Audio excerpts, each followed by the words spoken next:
अब हम बात करते हैं कि हमने प्रोडक्ट को हंट भी कर लिया, प्रोडक्ट को सोर्स भी कर लिया। अब उसकी प्राइस हमने क्या रखनी है? मैंने जैसे लास्ट लेक्चर में आपके साथ डिस्कस किया कि एक प्रोडक्ट है वो आप चाइना से मंगवा रहे हैं तो उसकी सर्टेन कॉस्ट होगी आप तक पहुंचने की। अब जब वो आप तक पहुंची तो वो आपके लिए उस प्रोडक्ट की प्रोडक्ट कॉस्ट बन जाएगी। अब उस कॉस्ट के ऊपर आपने बाकी चार्जेस कैलकुलेट करके अपनी प्राइसिंग को फाइनलाइज करना है। पहले हम प्राइसिंग का थोड़ा सा मॉडल को समझने की कोशिश करते हैं कि प्राइसिंग का जो मॉडल है वो इम्पॉर्टेंट क्यों है ई कॉमर्स में। देखें, ब्रांड्स मोस्टली फेल होते हैं अपनी प्राइसिंग की वजह से। कुछ ब्रांड्स बहुत ज़्यादा प्राइसेस रख देते हैं जस्ट टू फील कि हम लग्जरी ब्रांड साउंड करें।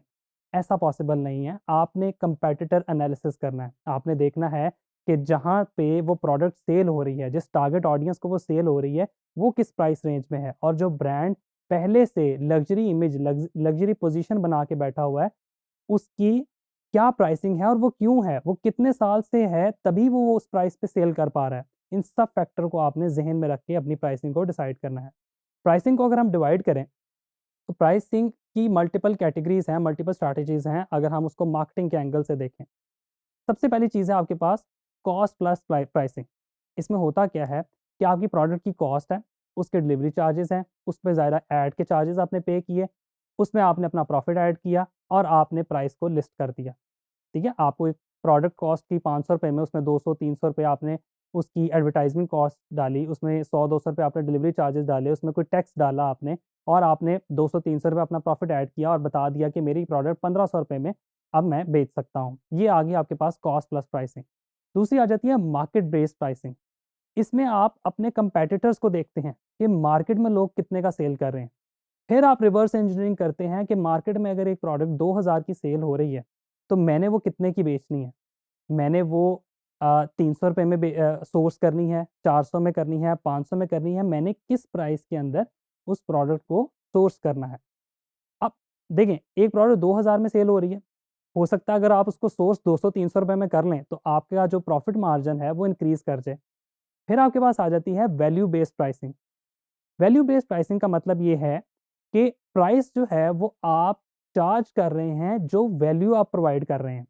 फॉर एग्जांपल, आपका ग्लासेस का ब्रांड है, आप उसकी पैकिंग अच्छी करके दे रहे हैं, आप उसके साथ कोई गिफ्ट कार्ड्स भेज रहे हैं, कोई वाउचर्स भेज रहे हैं, कुछ और चीज़ें भेज रहे हैं, तो इन सब चीज़ों को आपने फोकस करना है, तभी आप वैल्यू बेस्ड प्राइसिंग दे सकेंगे। अब हम देखते हैं कि प्रोडक्ट कॉस्ट और प्रॉफिट मार्जिन को आपने कैसे कैलकुलेट करना है। आपको एक शीट प्रोवाइड की जाएगी, उसमें आप अपनी प्रोडक्ट की सारी कॉस्ट जो मैं अभी आपको बताने जा रहा हूँ आप वो ऐड करेंगे, तो आपको आपकी प्रोडक्ट की कॉस्ट इवेंचुअली पता लग जाएगी उस शीट को देखते हुए। तो वो शीट आप चेक कर सकते हैं। अब मैं एक्सप्लेन करने जा रहा हूँ आपको कि प्रोडक्ट कॉस्ट को आपने कैलकुलेट कैसे करना है। बहुत ध्यान से सुनिएगा। सबसे पहले हम एक प्रोडक्ट की एग्जांपल लेते हैं। आप शॉल सेल करना चाह रहे हैं, शॉल्स होती हैं ना जो, आप वो सेल करना चाह रहे हैं, मेन शॉल सेल करना चाह रहे हैं। शॉल आप किसी मैन्युफैक्चरर से लेते हैं और वो मैन्युफैक्चरर आपको वो शॉल प्रोवाइड करता है फॉर एग्जांपल 500 रुपीज़ में। वो आ गई आपकी प्रोडक्ट कॉस्ट। उसके ऊपर आएगी आपकी पैकिंग कॉस्ट। पैकिंग कॉस्ट आपकी फॉर एग्जांपल आप 200 रुपये आपकी पैकिंग कॉस्ट आ गई। आप बड़ी लग्जरी पैकिंग कर रहे हैं, बड़ा उस पे अच्छा रैप है, रिबन है, आप वो 200 रुपये मैंने वो कैलकुलेट कर लिया। प्रोडक्ट कॉस्ट आपकी चलेगी 700 पे। पैकिंग कॉस्ट हमारी आ गई 700 रुपीज़। फिर उसमें ऐड हुए हमारे कुरियर चार्जेस। कुरियर चार्जेस आपके पास आ गए 200 रुपये, आपने कुरियर चार्जेस के ऐड कर लिए। कुरियर चार्जेस के 200 रुपये ऐड करने के बाद प्रोडक्ट कॉस्ट होगी 900 रुपीज़। उसके बाद आप ऐड चलाएंगे उस प्रोडक्ट को बेचने के लिए। अगर आपका प्राइवेट लेबल ब्रांड है तो वो ऐड फॉर एग्जांपल आप 500 रुपया अपनी कॉस्ट जो कस्टमर एक्विजिशन कॉस्ट है, जिसको कैक बोलते हैं, कस्टमर एक्विजिशन कॉस्ट, आप वो 500 रुपया उस पर ऐड कर देते हैं तो आपकी टोटल प्राइस चलेगी 1400 रुपीज़ पे। लेकिन अगर आप दराज पे सेल कर रहे हैं उस प्रोडक्ट को तो दराज का कमीशन आपने इसकी जगह पे ऐड कर लेना है, वो भी आपके पास आ जाएगा, वो जो भी कमीशन बन रहा होगा। हम प्राइवेट लेबल के हिसाब से चलते हैं तो आपके पास 1400 रुपीज़ ये आ गए चार्जेस। अब 1400 रुपीज़ में आप अपना प्रॉफिट ऐड करेंगे। उसमें आपकी कोई 500 रुपये आपने प्रॉफिट ऐड कर दिया, 1900 रुपीज़ आपकी प्रॉपर प्रोडक्ट की प्राइस आ गई जब आप बेच सकते हैं। लेकिन यहाँ पे एक ट्विस्ट है। ट्विस्ट ये है कि 1900 रुपीज़ में आपका प्रॉफिट और थोड़े बहुत मिसलेनियस एक्सपेंसेस होंगे। ज़ाहिर आपका माल आ रहा है, शिपिंग हो रही है, बाकी चीज़ें छोटे-मोटे आपने इसमें एक्सपेंसेस रखने हैं।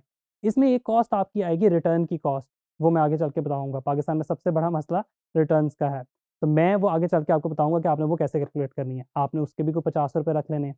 फिर उसके बाद आपके पास एक कॉस्ट आएगी जो कि टैक्स है। गवर्नमेंट ने 2025 में 4% का टैक्स जो है वो लगा दिया है ई-कॉमर्स पे, जिसमें 2% सेल्स टैक्स है, 2% विथहोल्डिंग है। तो आपने ₹2000 पे वो 4% टैक्स भी ऐड करना है, तभी आपकी एक फाइनल प्राइस बनेगी।